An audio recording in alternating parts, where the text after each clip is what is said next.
Santmat channel को subscribe करें, साथ ही घंटी को दबाकर ऑल नोटिफिकेशन सेलेक्ट करें।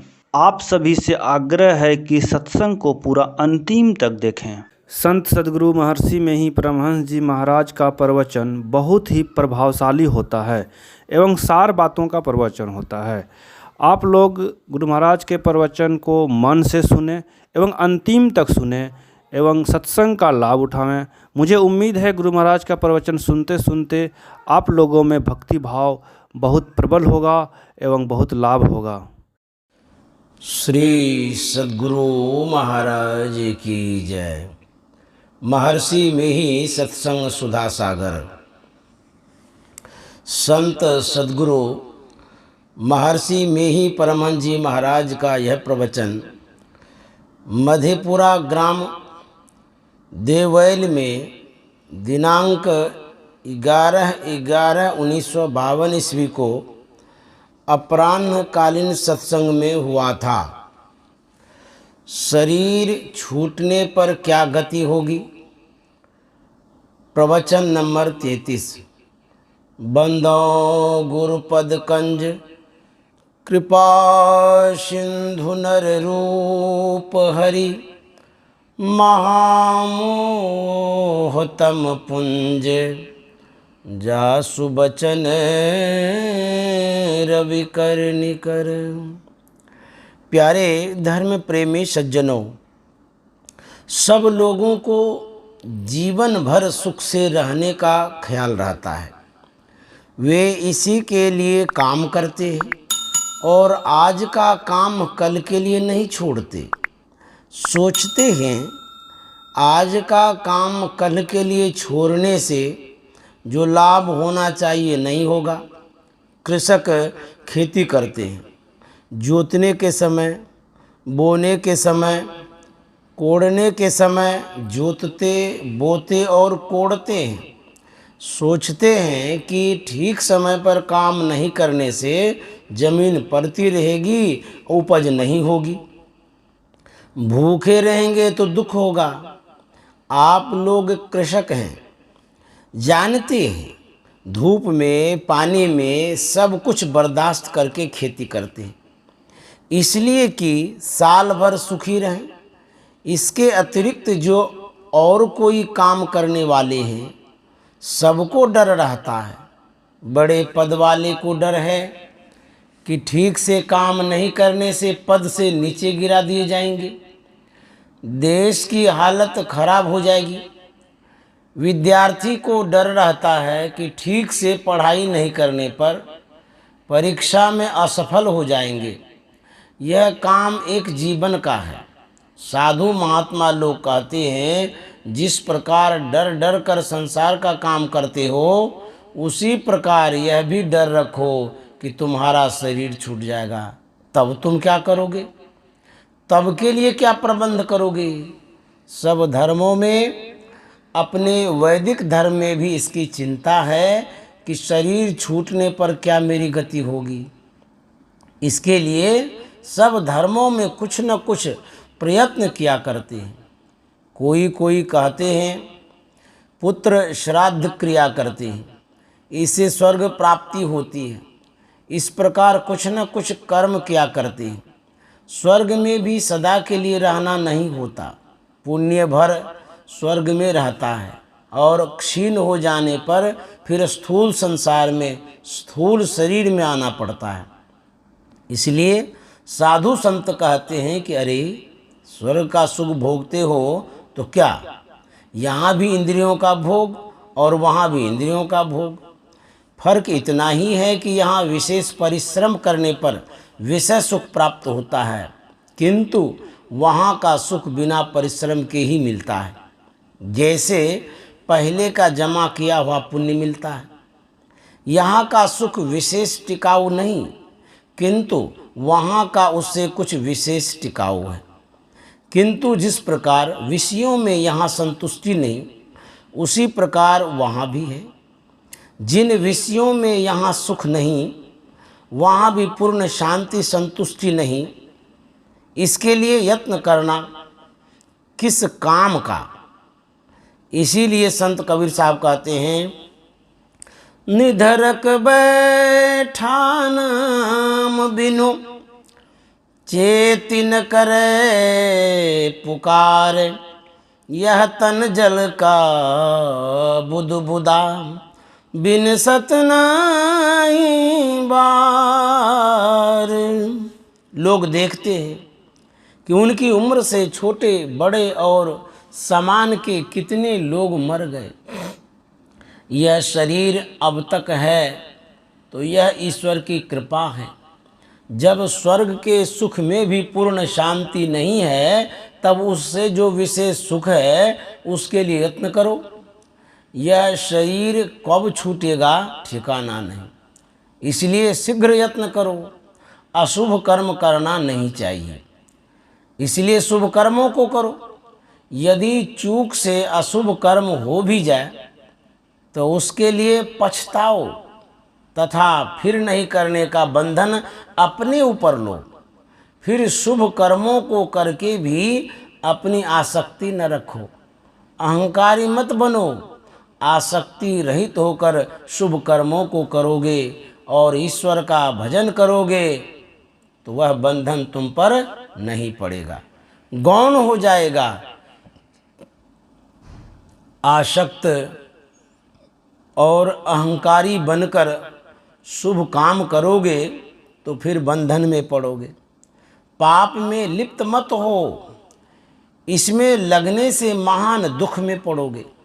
इसलिए पाप कर्मों को छोड़ो और ईश्वर का भजन करो। बड़े भाग मानुष तनु पावा, सुर दुर्लभ सब ग्रंथ ही गावा। श्री राम का उपदेश है, बड़े भाग्य से मनुष्य शरीर मिलता है। सब ग्रंथों ने कहा है कि यह देवताओं को भी दुर्लभ है। संसार सागर से पार होने के लिए यत्न करो। खेती का काम नहीं करने से डरते हैं, डर कर काम करते हैं। इसी प्रकार इसके लिए भी डरो और भजन करो। डर करनी डर परम गुरु, डर पारस डर सार। डरत रहे सो उबरे, गाफिल खावे मार। जाकी जिभ्या बंध नहीं, हृदय नहीं साच। ताके संगन लागिए, घाले बटिया कांच। संत कबीर साहब, जिभ्या में बोलने का बंधन रखो, सत्य और प्रिय बोलने का बंधन रखो, असत्य और कड़वा नहीं बोलने का बंधन रखो। दूसरी बात यह है कि भोजन विशेष मत करो जिससे पचे नहीं, अपच होकर शरीर में रोग उपजे। शरीर में अधिक रस उत्पन्न होकर विकार उत्पन्न न हो। स्वाद के मारे जो नहीं भोजन करने का, वह भोजन मत करो। कबीर भेदी भक्त से मेरा मन पतियाए। सेरी पावे शब्द की, निर्भय आवे जाए। भजन करने वाला भेदी भक्त है। युक्ति जानकर जो भजन करता है उसका भजन अच्छा होता है। युक्ति यह है कि शब्द की सीढ़ी को पकड़ो। ईश्वर का नाम जप करना शब्द की सीढ़ी पर आरूढ़ होना है। इसके बाद शब्द ध्यान भी होता है, जिसे ऋषियों ने नादानुसंधान कहा। मन को बहुत अंतर्मुखी करने से इस शब्द का पता मिलता है। यह शब्द की सीढ़ी है। इन दोनों वर्णात्मक और ध्वन्यात्मक शब्दों के भेद को जो जानता है वही भेदी भक्त है, वह विश्वास पात्र भक्त है। इसलिए संतों ने कहा सब कोई इसको जाने। वैसे तो सब कोई कुछ न कुछ नाम जपते हैं, किंतु जपने की युक्ति चाहिए। युक्ति जानकर भजन करने वाला मुक्ति पाता है, भवसागर से पार हो जाता है। मांस मछरिया खात है, सुरापान से हेत। सो नरजर से जाएंगे ज्यों मूरी का खेत। यह कुकर को खान है मानुष देह क्यों खाए। मुख में आमिख मेलता नरक पर सो जाए। कबीर साहब, संतों ने कहा मांस मछली मत खाओ। तुम्हारे शरीर और पशु शरीर का शरीर दोनों में महान अंतर है। तुम्हारे शरीर का रक्त उच्च कोटि का है और पशु पक्षी के निम्न कोटि का। उच्च कोटि के रक्त में निम्न कोटि का रक्त मिलाना उचित नहीं। इससे बुद्धि भ्रष्ट होती है, आलस आता है।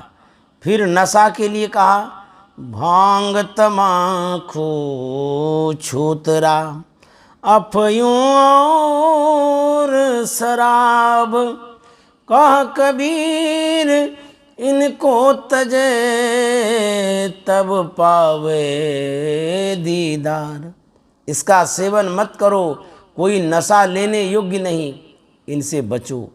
यक्षमा, टीबी, थायसिस इससे बहुत बढ़ता है। सब नशाओं को संतों ने मना किया। मत्स्य मांस न खाओ, नशा को मत पियो। इन शिक्षाओं को ग्रहण करना चाहिए, केवल सुनकर नहीं रहना चाहिए। माया मद, शरीर का मद, मेरे पास धन है, हुकूमत है, इन सब मदों का त्याग करो। माया मद में आदमी ऐसा काम कर बैठता है कि जैसा नहीं करना चाहिए। सब मदों से अपने को बचा कर रखो। घमंडी की पस्ती होती है। राम आदर्श राजा थे। वे केवल कर वसूल ही नहीं करते थे, प्रजा को सुखी रखने के लिए भी प्रबंध करते थे।